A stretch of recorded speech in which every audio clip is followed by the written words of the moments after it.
एक आदमी पागलों की तरह भाग रहा था, इस उम्मीद में कि शायद उसे इस जंगल से भाग निकलने का कोई रास्ता मिल जाए। लेकिन ये जंगल इतना घना था कि यहाँ से बाहर जाने का कोई रास्ता नहीं नजर आ रहा था। यह आदमी सूरज को देखते हुए आगे बढ़ता है, लेकिन अब सूरज भी धीरे धीरे ढल रहा था। मगर इस आदमी ने भागना नहीं छोड़ा। भागते भागते एक पॉइंट आया जहाँ एक बोर्ड पर लिखा हुआ था पॉइंट ऑफ नो रिटर्न, यानी वहाँ से कोई वापस नहीं जा सकता। साथ ही इस बोर्ड पर नंबर 108B लिखा हुआ था। ये देखकर वो और भी ज्यादा परेशान हो जाता है। धीरे धीरे अंधेरा और बढ़ने लगा और पूरे जंगल में एक अजीब सा खौफ फैल गया। तभी अचानक एकदम से सारे परिंदे उड़कर वहाँ से चले जाते हैं। इस आदमी के कई मील के सफर के बाद भी उसे पूरे जंगल में कोई भी एक जंगली जानवर नहीं दिखाई दिया। न जाने ऐसा क्या था जिसे जंगली जानवर भी डर रहे थे। डर के मारे वह आदमी और भी तेजी से भागने लगा, लेकिन कई घंटों का सफर करने के बाद वह आदमी अचानक एक जगह पर आकर रुक गया और उसके चेहरे पर मायूसी छा गई, क्योंकि उसके सामने वही 108 नंबर वाला साइन बोर्ड था जिस पर लिखा हुआ था पॉइंट ऑफ नो रिटर्न। अब आदमी को समझ आया कि चाहे मैं जितना भी भागूं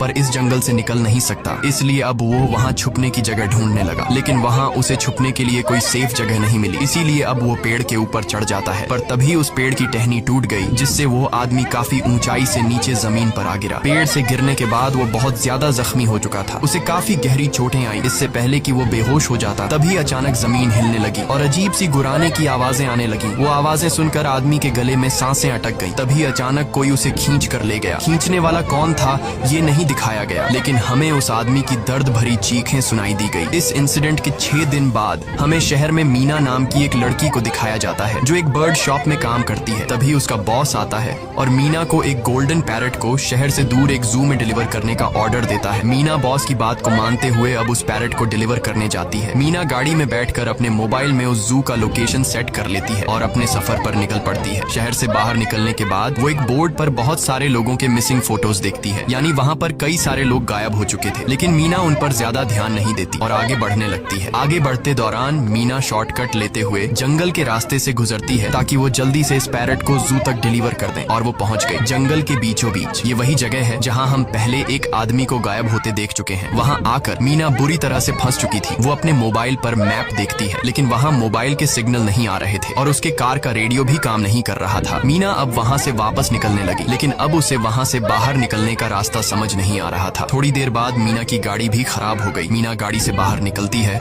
और उसे सामने लगा हुआ वही पॉइंट ऑफ नो रिटर्न वाला बोर्ड दिखाई देता है। मीना को कुछ समझ नहीं आता, इसीलिए वो पैरट के पिंजरे को हाथ में लेकर आसपास मदद ढूंढने आगे चली जाती है, लेकिन वहाँ आसपास किसी भी मदद का नामो निशान तक नहीं था। उसके बाद वो वापस उस जगह पर लौट आती है जहाँ उसने अपनी गाड़ी खड़ी की थी, लेकिन वहाँ से उसकी गाड़ी गायब हो चुकी थी। ये देखकर वो बहुत ज्यादा परेशान हुई। उसे लगा कि शायद वो उस जगह पर नहीं आई है जहाँ उसकी गाड़ी खड़ी थी, बल्कि ये किसी दूसरी जगह पर आ गई है और उसकी गाड़ी कहीं दूसरी जगह में खड़ी है, क्योंकि इस जंगल का हर एक पॉइंट एक ही जैसा दिखाई दे रहा था। अब अंधेरा भी गहरा होता जा रहा था। एकदम से पहले की तरह ही सभी परिंदे इन पेड़ों से उड़ जाते हैं। मीना को अब डर लगने लगा था, क्योंकि जमीन भी जोर जोर से हिल रही थी। मीना को वहाँ आसपास किसी के होने का एहसास होता है। तभी अचानक मीना को दूर किसी का साया नजर आया। मीना भागते हुए उसके पीछे आई, पर उसे वहाँ कोई भी नहीं मिला। तभी अचानक मीना को एक बूढ़ी औरत भागते हुए दिखाई दी। मीना भी दौड़कर उसका पीछा करने लगी। वो उससे मदद मांग रही थी, लेकिन वो औरत रुकती नहीं, तेजी से भागती रहती है। एक बार फिर मीना इस बूढ़ी औरत का पीछा करती है। अचानक वो बूढ़ी औरत फिर से गायब हो गई। मीना जब उसे ढूंढते हुए और आगे बढ़ी तो उसे दूर जंगल में एक बड़ा सा कमरा दिखाई दिया। वो बूढ़ी औरत उस कमरे के दरवाजे को खोलकर मीना से कहती है, अगर जिंदा रहना चाहती हो तो जल्दी से अंदर आओ। ये सुनते ही मीना बिना सोचे समझे दौड़ते हुए उस कमरे की तरफ गई। मीना के अंदर आते ही उसने गेट को लॉक कर दिया। मीना देखती है कि ये कोई अजीब सा कमरा है जिसमें एक बहुत बड़ा सा मिरर लगा हुआ था। उस बूढ़ी औरत के साथ यहाँ 2 और लोग भी थे। मीना घबरा कर उन लोगों से पूछती है, ये कौन सी जगह है? इस पर उस बूढ़ी औरत ने जवाब दिया कि इस जगह को हम दी कोब कहते हैं। मेरा नाम है मैडलन, ये लड़की है कियारा और इस लड़के का नाम है डेनियल। बूढ़ी औरत मीना से कहती है कि अभी बातचीत का वक्त नहीं है, तुम जल्दी से हमारे साथ मिरर के सामने खड़ी हो जाओ, क्योंकि कोई हमें देखने आने वाला है। मीना पूछती है, आखिर हमें कौन देखने आ रहा है? तो वो बूढ़ी औरत उससे कोई जवाब नहीं देती। एकदम बाहर से अजीब सी आवाजें आने लगी। मीना डर के मारे पूछती है कि ये आवाज किस चीज की है। तो कियारा मीना को बताती है कि इन्हें हम वॉचर्स कहते हैं। वे शीशे के दूसरे ओर से हमें देख रहे हैं, पर हम उन्हें नहीं देख सकते। वे हर रात सूरज ढलने के बाद यहाँ आते हैं और हमें देखते रहते हैं जब तक सुबह का सूरज नहीं निकल आता। तभी शीशे के दूसरी तरफ से शोर आने लगा। मीना पूछती है, ये शोर कैसा है? उस बूढ़ी औरत ने बताया कि वॉचर्स तुम्हारे आने से खुश हैं, तुम्हें यहाँ देखकर तालियां बजा रहे हैं। मीना बुरी तरह से कंफ्यूज थी। वो जल्द से जल्द यहाँ से निकलना चाहती थी। मैडलिन जिन्हें वॉचर्स कह रही थी, न तो अब तक मीना ने उन्हें देखा और न ही किसी और ने देखा था। रात गुजर जाती है। सुबह होने पर ये लोग उस जगह से बाहर निकल आते हैं। मैडलिन बताती है कि वे वॉचर्स सिर्फ रात में ही बाहर निकलते हैं। दिन के वक्त हम लोग जंगल में आजाद घूम सकते हैं। मीना रात भर यही सोच रही थी कि कब सुबह होगी और जल्दी से मैं इस जंगल से बाहर निकल जाऊं। इसीलिए वह फौरन जंगल से बाहर निकलने का रास्ता ढूंढने लग जाती है। तब मैडलिन बाकी सबको उसे रोकने से मना कर देती है, जैसे कि वह जानती हो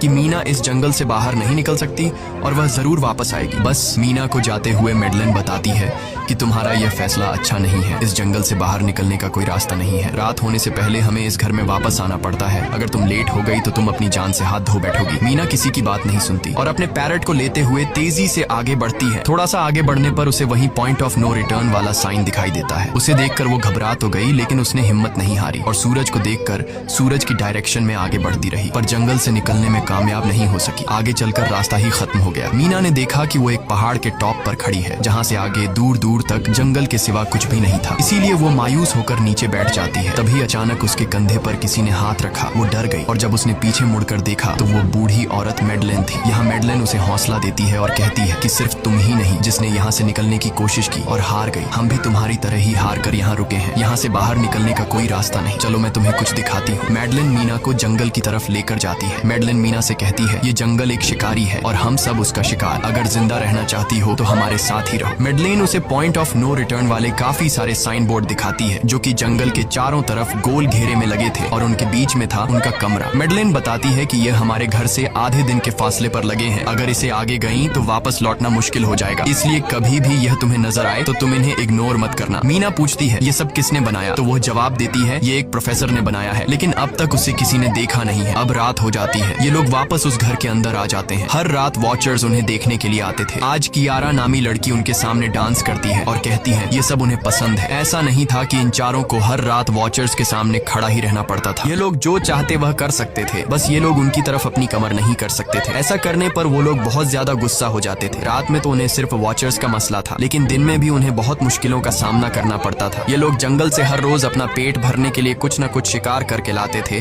जिससे उनका गुजारा हो जाता। अगले दिन कियारा और मीना दोनों जंगल में शिकार करने जाती हैं। मीना कियारा से पूछती है कि आखिर ये वॉचर्स चाहते क्या हैं? कियारा बताती है, मुझे भी कुछ खास नहीं पता, लेकिन मैडलाइन कहती है कि ये वॉचर्स हमें देखते हैं, हमें ऑब्जर्व करते हैं, लेकिन अगर हमने वॉचर्स को देखा तो हम पागल हो जाएंगे, क्योंकि वॉचर्स बहुत ही खूंखार दिखते हैं। कियारा अब उसे एक गड्ढा दिखाती है और कहती है, ऐसे बहुत से गड्ढे इस जंगल में मौजूद हैं। दिन के वक्त सारे के सारे वॉचर्स उन गड्ढों में रहते हैं और रात में वो यहाँ से बाहर निकल आते। दिन के वक्त ये लोग इसलिए बाहर नहीं आ सकते क्योंकि सूरज की रोशनी उनकी स्किन जलाती है। कियारा मीना को बताती है कि वो 5 महीने पहले अपने पति के साथ इस जंगल में आई थी और तब से वो दोनों यहाँ फंसे हुए थे, पर आज से 6 दिन पहले मेरा पति जंगल में रास्ता ढूंढने निकला है। मुझे उम्मीद है कि वो जरूर वापस आएगा और हम सबको यहाँ से सेफली ले जाएगा। यहाँ हमें मालूम होता है कि असल में कियारा का हस्बैंड वही आदमी था जिससे हमने मूवी के स्टार्ट में देखा था, जिसे कोई यहाँ से खींच कर ले गया और अब वो मारा जा चुका है। इस तरह से बातें करते हुए ये दोनों कमरे के पास वापस लौट आए। यहाँ मैडलिन ने मीना को 3 रूल समझाती है जिंदा रहने के लिए। सबसे पहला ये कि वो रात के वक्त घर का दरवाजा नहीं खोलेगी। दूसरा, रात में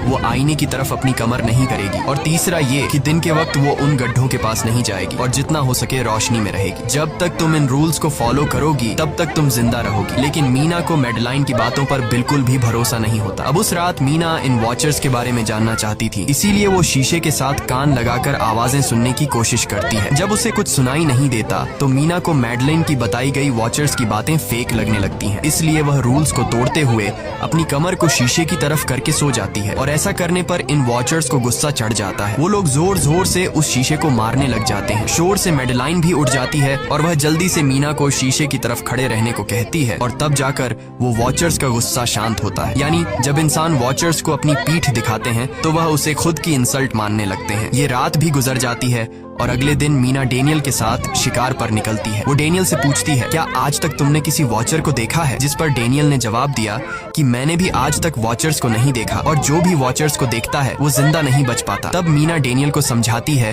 कि मुझे लगता है कि ये सब मैडलाइन की बनाई हुई कहानियां हैं जिसके अंदर वो हमें फंसा रही है। हमें जरूर उन गड्ढों को जाकर चेक करना चाहिए, शायद हमें यहाँ से बाहर जाने का कोई रास्ता मिल जाए। डेनियल भी यहाँ रहकर बहुत ज्यादा तंग हो चुका था और वो भी किसी तरह से रास्ता ढूंढकर इस जंगल से भाग निकलना चाहता था, इसलिए वो मीना की बात मान लेता है और वो दोनों गड्ढे के पास पहुंच जाते हैं। अब मीना अपने आप को रस्सी से बांधकर इस गड्ढे के अंदर उतरती है। रस्सी का दूसरा सिरा डेनियल ने पकड़ा हुआ था ताकि अगर मीना को कुछ भी हो वो जल्दी से मीना को बाहर की तरफ खींच ले। मीना नीचे गड्ढे में पहुंच जाती है जहां उसे बहुत सारा इंसानों का सामान मिलता है। मीना उस सामान को इकट्ठा कर लेती है। ये सारा सामान उन लोगों का था जो जंगल में वॉचर्स के शिकार हो चुके थे। डेनियल रस्सी के सहारे कैमरा, साइकिल और जरूरत का सारा सामान को बाहर ले आता है। मीना अब नीचे इंतजार करती है कि डेनियल कब रस्सी नीचे फेंकेगा और मैं ऊपर चली जाऊंगी। और इससे पहले कि मीना उस गड्ढे से बाहर निकल पाती, उसे गड्ढे के अंदर किसी के आने की हलचल सुनाई देती है। मीना जल्दी से डेनियल को रस्सी नीचे फेंकने की आवाज देने लगती है, लेकिन तभी मीना को पकड़ने के लिए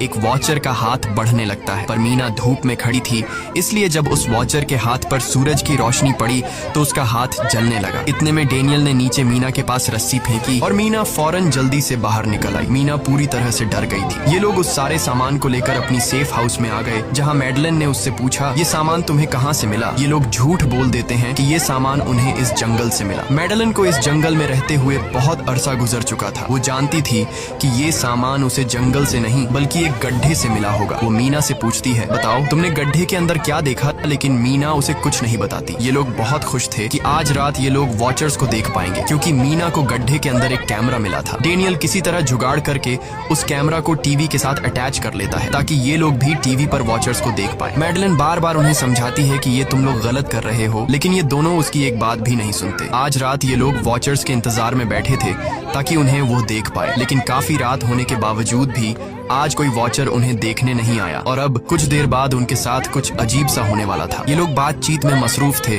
कि तभी उनका दरवाजा खटखटाया जाता है, यानी दरवाजे पर किसी ने दस्तक दी। उन्होंने जल्दी से टीवी की तरफ देखा तो वहाँ उन्हें इंसानी टांगे दिखाई दे रही थी। बाहर जो कोई भी था वो कियारा के हस्बैंड की आवाज में बात कर रहा था और वो जल्दी से दरवाजा खोलने को कह रहा था। कियारा को लगा कि जरूर उसका हस्बैंड यहाँ से बाहर निकलने का रास्ता ढूंढ आया है। वो जल्दी से उठकर दरवाजा खोलने के लिए जाती है, लेकिन मैडलिन बीच में आकर दरवाजा खोलने नहीं देती। वो कहती है कि मैं जानती हूँ बाहर तुम्हारा हस्बैंड नहीं है, क्योंकि मैडलिन जानती थी कि रात के इस अंधेरे में कोई भी इंसान इस कमरे तक नहीं पहुँच सकता। लेकिन कियारा को मैडलिन की बातों पर यकीन नहीं होता और वो दरवाजा खोलने की कोशिश करती है, जिसके बाद मैडलिन कियारा से कहती है कि वो तुम्हें फंसा रहा है, तुम उसका इम्तिहान ले लो, तुम उसे कोई ऐसी बात पूछो जिसके बारे में सिर्फ तुम या तुम्हारा हस्बैंड जानता हो। कियारा बाहर खड़े हुए इंसान से एक किताब के बारे में सवाल करती है जिसके बारे में उसे पता होना चाहिए था, लेकिन जब बाहर खड़ा हुआ इंसान कोई जवाब नहीं देता तो ये समझ जाते हैं कि ये वॉचर ही है। ये लोग जब दरवाजा नहीं खोलते तो वॉचर उनके बाहर लगाए हुए कैमरा को तोड़ देता है और यहाँ हमें एक बात पता चलती है कि वॉचर्स इंसान के रूप में भी खुद को बदल सकते हैं। वॉचर्स उनकी इस हरकत पर बहुत ज्यादा गुस्सा हो गए थे। वे बहुत तेजी से शीशे को मारने लगे जिससे शीशे में एक बड़ा क्रैक भी आ जाता है, लेकिन यहाँ मैडलिन समझदारी दिखाते हुए सबको लाइन से शीशे की तरफ खड़ा कर देती है, जिससे वॉचर्स का गुस्सा थोड़ा बहुत ठंडा हो जाता है और वे वहाँ से चले जाते हैं। अब यहाँ मीना मैडलिन को बताती है कि हमने गड्ढे में से ये सारा सामान चुराया था। ये सुनकर मैडलिन बहुत ज्यादा गुस्सा हो जाती है कि तुम लोगों ने दूसरा रूल भी तोड़ दिया। अगली सुबह मैडलिन उस गड्ढे से लाया हुआ सारा सामान उठाकर वापस उसी गड्ढे में फेंक देती है, जिससे उन वॉचर्स का गुस्सा थोड़ा शांत हो जाता है। मगर अब इन लोगों को जंगल में बहुत ही ज्यादा अजीब चीजें दिखाई देना चालू हो गई थी और उसका सबसे ज्यादा असर डेनियल पर होता है। डेनियल अचानक बात बात पर बहुत ज्यादा गुस्सा करने लग जाता है। दूसरी तरफ कियारा, जिससे पहले उम्मीद थी कि उसका हस्बैंड जिंदा है और वो यहाँ आकर उसे यहाँ से बचा लेगा, लेकिन अब उसे पता चल चुका था कि उसका हस्बैंड अब वापस नहीं आएगा, जिसकी वजह से वह अंदर ही अंदर पूरी तरह से टूट चुकी थी और वो डिसाइड करती है कि वह वॉचर्स के इन गड्ढों में कूदकर अपनी जान दे देगी, क्योंकि अब उसके पास जीने की कोई वजह नहीं रही। वह ऐसा करने ही वाली होती है कि मीना आकर उसे बचा लेती है। इसी बीच हम देखते हैं कि डेनियल मैडलिन की तरफ अजीब तरह से देख रहा होता है और वह गुस्से में आकर मैडलिन को पेड़ के साथ बांध लेता है। डेनियल ने कहा कि अब मैं इस बुढ़िया के कोई रूल्स नहीं मानूंगा, अब यहाँ सिर्फ मेरी बात मानी जाएगी। अब रात होने वाली थी, इसलिए डेनियल कमरे की तरफ भागा और कियारा भी उसके पीछे भागी, लेकिन मीना मैडलिन के पास आई और उसकी रस्सियां खोलने लगी। दूसरी तरफ डेनियल ने कियारा को लेकर कमरे का दरवाजा अंदर से बंद कर दिया और मीना और मैडलिन को बाहर वॉचर्स के लिए छोड़ दिया। मीना और मैडलिन डेनियल से दरवाजा खोलने के लिए गिड़गिड़ाते रहे। डेनियल से रिक्वेस्ट करते हैं कि प्लीज दरवाजा खोल दो, लेकिन डेनियल ने दरवाजा नहीं खोला। अब बाहर चारों तरफ अंधेरा छा गया और वॉचर्स के